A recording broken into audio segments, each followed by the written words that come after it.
اور پیدل چلایا، ایک رسی لے آئے اور اسی رسی میں ہم کو باندھا اور ہمیں کھینچ کر یہود اور نصارہ کے گھروں کی طرف لے آئے اور انہیں کہا یہ حضرت محمد علیہ السلام کے اہل بیت ہے، ان لوگوں کے بزرگوں نے تمہارے آباء و اجداد کو قتل کیا تھا، تمہارے گھروں کو ویران کیا تھا، آج یہ تمہارے ہاتھ میں ہے، ان سے جیسا چاہے انتقام لو، ان سے یا جیسا اللہ چاہے یا اپنے اللہ، آپ سوچیے یہ جو غبار تھا ان کے دلوں میں انہوں نے کیا کیا ہوگا۔ آپ نے فرمایا اے نعمان بس ان یہود اور نصارہ کے ہر آدمی نے جو کچھ چاہا وہ ہم سے سلوک کیا، یا کوئی ہمیں اللہ، پتھر مار رہا تھا، کوئی لکڑیاں مار رہا تھا، کوئی ہم پر مٹی ڈال رہا تھا۔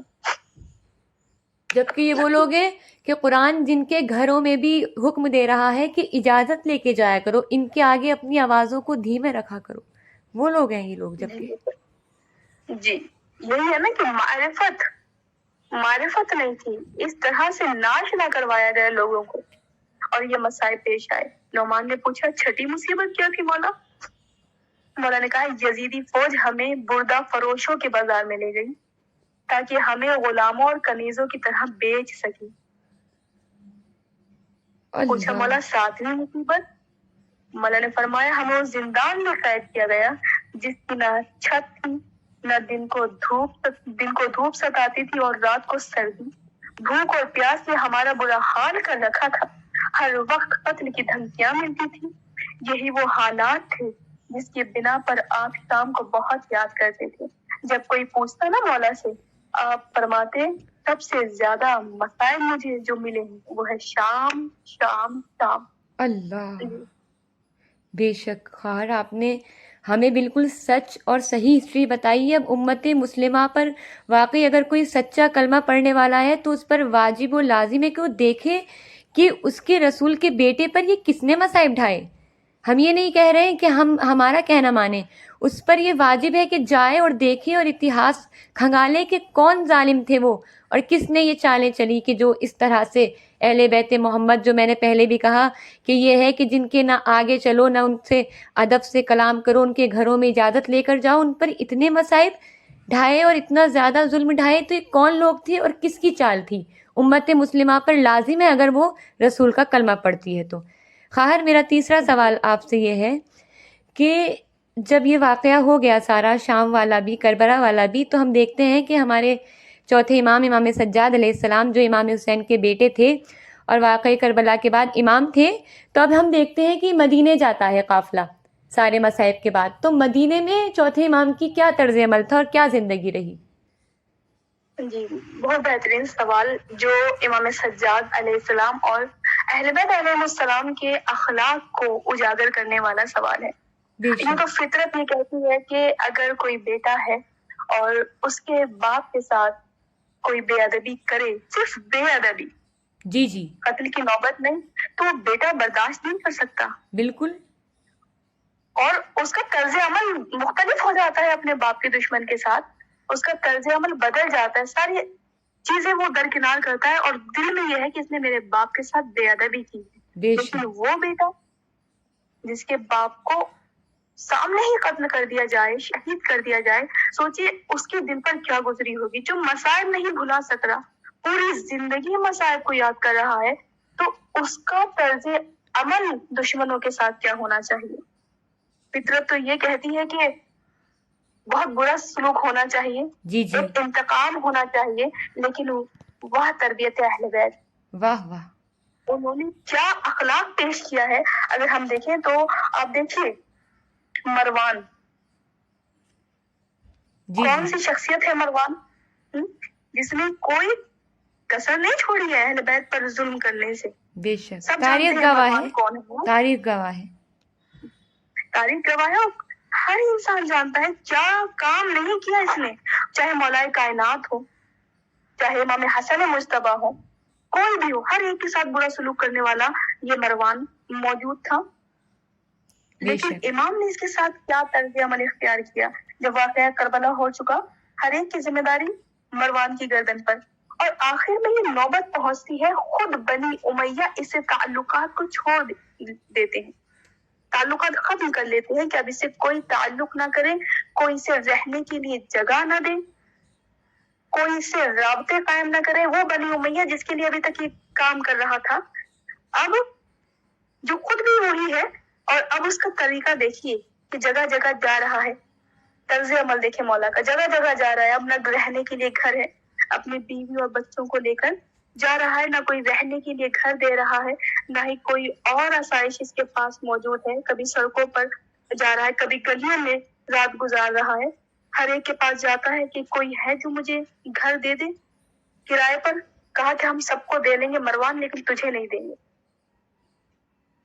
وہ مدینہ کہ جہاں پر یہ حکم دیا گیا تھا، یزید نے حکم دیا تھا کہ مدینے کے ہر گھر کی بے احترامی کر لو، لیکن سوائے زین العابدین علیہ السلام کی، ان کے گھر کی بے احترامی نہ کرنا. کیوں کہا تھا یہ محبت میں نہیں، یہ اس لیے کہا تھا کیونکہ وہ کربلا کا واقعہ دیکھ چکا تھا کہ ان سے اگر کوئی دشمنی لیتا ہے تو شکست کا نتیجہ اس کے سامنے موجود رہتا ہے. جی جو جی بھی ان سے الجھتا ہے وہ شکست اس کو ضرور نصیب ہوتی ہے. کہا کہ صرف زین العابدین کے گھر کو چھوڑ دو، باقی سب کی بے احترامی کرو. ادھر مروان بھی ہے، مروان کو بھی کوئی جگہ نہیں دے رہا ہے، کوئی گھر نہیں دے رہا ہے. ایک مرتبہ اس کی بیوی نے کہا کہ کیا کوئی ہمیں گھر نہیں ملے گا؟ مروان نے کہا کہ نہیں، کوئی گھر نہیں دے رہا. ایک مرتبہ بیوی نے کہا کہ ایسا کرو کہ سید سجاد کے گھر پہ جاؤ اور جا کر ان سے ایک بار مطالبہ کرو. مروان نے کہا کہ تم پاگل ہو گئی ہو، میں نے ان کے ساتھ کیا سلوک نہیں کیا، کیا ظلم نہیں کیا، کیا تمہیں لگتا ہے کہ وہ مجھے گھر دیں گے؟ ایک مرتبہ اس کی بیوی نے کہا کہ مروان وہ تم جیسا نہیں ہے، مروان وہ ہم جیسے نہیں ہے، وہ رسول کی آل و اولاد ہے. پر جا کے مطالبہ تو کرو. مولا بیوی سجاد جانتی ہے، جیسے ہی دیکھیں گئے. خاتون جانتی ہاں ہے کہ کیا ہے منزلت. ہاں مولا سجاد کے پاس وہ گیا اور جانے کے بعد تاریخ کہتی ہے کہ جیسے گیا دق الباب کیا، مولا کے غلام نے دروازہ کھولا، پوچھا کون؟ کہا مروان. مولا کو خبر دی مولا مروان آیا ہے. مولا ننگے پیر دوڑے، جا کر دروازہ کھولا، ملے. جیسے ہی مروان نے دیکھا دشمن اہل بیت ہے، بے شک. لیکن دیکھے طرز عمل مولا کا. دیکھا ننگے پیر بابر ہے نا. کہا مولا آپ ایسے کیوں؟ کہا کہ میں نہیں چاہتا تھا جتنی دیر مجھے نالین پہننے میں لگے اتنی دیر تمہیں انتظار میں لگے. میں تمہیں انتظار نہیں کروانا چاہتا تھا، لیکن اللہ. دشمن اہل بیت ہے. اور مولا کا طرز عمل. کہا مولا آپ سے ایک سوال کرنے آیا ہوں. مولا مجھے کوئی گھر نہیں دے رہا، کسی کے گھر میں امان مجھے نہیں سوائے آپ کے گھر کے. آپ کے گھر میں مجھے امان ہے، آپ کا گھر محفوظ ہے. میں جانتا ہوں میں نے آپ پر ظلم کیا، کیا مجھے رہنے کی جگہ مل سکتی ہے؟ مولا سجاد نے کہا میرے پاس 2 گھر ہیں، ایک یہ مدینے میں ہے اور ایک مدینے سے باہر ہے جو کہ خراب ہو چکا ہے، جو ویران ہو چکا تھا. مولا نے یہ نہیں کہا کہ کس نے ویران کیا، مولا نے ذلیل نہیں کرنا چاہا. اخلاق مولا کے رسول. سامنے تمام مسائل موجود تھے مولا کے پاس، لیکن مولا نے ایک مرتبہ کہا کہ وہ کسی وجہ سے خراب ہو گیا تھا، ویران ہو گیا تھا، لیکن میں نے اب اس کی تعمیر کروا دی ہے. تم چاہو تو یہاں رہ لو، چاہو تو وہاں رہ لو. ایک مرتبہ مروان نے کہا مولا یہ آپ کا گھر ہے، آپ اجازت دیجیے، جہاں آپ کہیں گے میں چلا جاؤں گا. مولا نے سبحان کہا اللہ. بہتر یہ ہے کہ آپ مدینے والے جو مدینے سے باہر گھر ہے نا وہاں چلے جاؤ. کہا مولا کیوں؟ کہا اس لیے کہ میں نہیں چاہتا تم یہاں رہو اور لوگ تمہیں ذلیل کریں اور تم اپنی بیوی بچوں کے سامنے تمہیں رسوا ہونا پڑے، ذلیل ہونا پڑے. اللہ اتنی اکبر. احتیاط اللہ کی مولا اکبر. نے. واہ واہ کیا بات تو ہے. کیا احتیاط برت رہے مولا. کہا کہ میں نہیں چاہتا کوئی ذلیل کرے، لیکن کوئی ایک بار نگاہ کرے کربلا پہ، کیسے میرے مولا کے سامنے، ماں بہنوں پھوپھیوں کے سامنے کیا طریقہ پیش کیا گیا، کیا طرز عمل تھا. لیکن یہ مولا کا کردار. کہا تم باہر جا کے رہ لو، وہاں محفوظ ہو، لیکن 2 شرطیں ہیں. کہا مولا وہ شرطیں کیا ہے؟ گھبرا گیا، نہ جانے کون سی شرطیں ہوں، شاید کوئی انتقام ہوگا، شاید بدلہ لینا چاہتے ہوں گے. ایک مرتبہ میرے مولا نے کہا شرط یہ ہے کہ تم جتنا چاہے رہو لیکن مجھے کرایہ مت دینا. اللہ اکبر. کہا میں کرایہ لینے کی عادی نہیں ہوں، میں کرایہ نہیں لے سکتا. کہا مولا یہ تو آپ کی ملکیت ہے. کہا نہیں میں کرایہ نہیں لے سکتا، تم ہمارے مہمان ہو. اللہ. کہا مولا دوسری شرط کیا ہے؟ کہا یہ ہے کہ جب بھی تمہیں کوئی چیز کی ضرورت ہو میرے غلام سے کہہ دینا میں تمہاری مہمان نوازی کروں گا۔ ایک مرتبہ تڑپ کر کہتا ہے شاید دل میں کوئی نہ کوئی کونا ہوگا محبت کا، شاید اب بیدار ہو رہا ہو، وہ تو اللہ بہتر جانے، تھوڑی بہت تو انسانیت جاگی ہوگی نا۔ ایک مرتبہ کہتا ہے مولا میں نے اتنے سارے مظالم کھائے، تو ایک مرتبہ میرے مولا نے کہا تم سمیہ کے بیٹے ہو، میں فاطمہ کا بیٹا ہوں۔ واہ واہ، سبحان اللہ، اللہم صلی علی محمد وآل محمد۔ بے شک دیکھو کردار دیکھیے، کیا کردار دشمن کے ساتھ پیش کیا۔ حسین ابن نمیر کا واقعہ موجود ہے، برچھی لگا رہا ہے مولا علی اکبر کے سینے میں، مولا جانتے ہیں، لیکن جب در پر سوالی بن کر آتا ہے تو اس کو بھی سیراب کرتے ہیں، اس کے جانوروں کو بھی سیراب کرتے ہیں۔ بے شک یہ درس اخلاق ہے مولا کا، اور یہی وجہ تھی عزیزان من، یہی وجہ تھی مولا کا کردار تھا کہ جو دشمنوں کو بھی اپنی طرف موڑ کر لے کر آ رہا تھا، یہی کردار تھا نا۔ کہتے ہیں نا کہ پیسوں کی لالچ دے کر اپنی طرف دل کو موڑنے والے اور ہوتے ہیں، لیکن اپنے اخلاق سے دلوں کو جھکانے والے اور ہوتے ہیں۔ یہی اخلاق تھا، یہی کردار تھا کہ جو دشمن کے دل میں بھی محبت پیدا کرتا تھا، اور یہی وجہ تھی کہ معاویہ کا بیٹا یزید ہے نا، اور پھر یزید کا بیٹا معاویہ، کہا معاویہ کا بیٹا یزید تھا اور کہا یزید کا بیٹا معاویہ۔ اچھا، اس کے بیٹے کا نام بھی معاویہ تھا؟ معاویہ ابن یزید، اور اس کے لیے یہ ملتا ہے کہ اس کے دل میں محبت اہل بیت تھی۔ اللہ، کیا بات ہے! اس نے حکومت چھوڑ دی، تخت و تاج چھوڑ دیا، کہنے لگا اس سے مجھے خون حسین کی بو آتی ہے، حسین سے بڑھ کر میرے لیے اس سے بڑی دلیل ہمارے پاس کچھ نہیں ہے۔ جو لوگ بچاتے ہیں نا، بچاتے ہیں کہ انہوں نے یہ نہیں کیا، یہ نہیں کیا، اب آپ ان کے بس بیٹے کو دیکھ لیں کہ بیٹے سے زیادہ تو آپ ان کے سگے نہیں ہو سکتے نا۔ جی، بیٹے نے ہی لات مار دی تخت و تاج پر۔ تخت و تاج کو چھوڑ دیا، محبت حسین۔ کہتے ہیں نا کہ اب اس سے بڑھ کے شکست یزید کیا ہوگی، کہے یزید کا بیٹا حسین زندہ باد۔ واہ واہ، کیا بات ہے، سبحان اللہ۔ بے شک یہ اہل بیت رسول کا ہی کام تھا کہ اپنے اخلاق سے، اپنے کردار سے، خود اس کے بیٹے نے، اس سے بڑی دلیل ہمارے پاس نہیں ہو سکتی۔ جو لوگ بچاتے ہیں، کہتے ہیں کہ یوں تھے، آپ انہیں ایسے کہتی ہیں، غلط نہیں تھے، یہ نہیں تھے، آپ زیادہ سگے ہیں یا بیٹا زیادہ سگا ہے؟ اور جو بیٹا آنکھوں سے دیکھ رہا تھا، چشمدید گواہ تھا، اس نے ٹھکرا دیا اور کہا کہ مجھے اس سے خون کی بو آتی ہے، میں اس تخت و تاج کو ٹھکراتا ہوں۔ خواہر آپ کا بہت شکریہ، آپ نے ہمیں وقت دیا اور اتنی پیاری پیاری باتیں ہمیں بتائی ہیں، مدلل ہمیں جواب دیے ہیں، اور بس ہم آپ سے بھی رخصت لینا چاہتے ہیں اور اپنے سامعین سے بھی رخصت لینا چاہتے ہیں، اس امید اور یقین کے ساتھ کہ کوئی اگر سچا مسلمان ہے تو وہ جا کر دیکھے کہ اہل بیت رسول پر کس نے ظلم ڈھائے، اور وہ لعنت اللہ علیہ ہے یا سلام اللہ علیہ ہے۔ اس لیے کہ دیکھیے، ہم لعنت بھیجیں یا نہ بھیجیں، قرآن نے کہہ دیا کہ سیعلم الذین ظلموا ای منقلب ینقلبون، بے شک ظالمین سے انتقام خدا کا وعدہ ہے۔ تو اگر ہم لعنت بھیجیں یا نہ بھیجیں، یہ خدا کی ڈائریکٹ لعنت ہے ظالمین پر، اور دنیا اور آخرت ہر جگہ لعنت ہے۔ انشاءاللہ پھر ملاقات ہوتی ہے اگلے آنے والے پروگرام میں، تب تک کے لیے خدا حافظ۔ مجھے بھی اپنی دعاؤں میں یاد رکھیے گا۔ خدا حافظ شما۔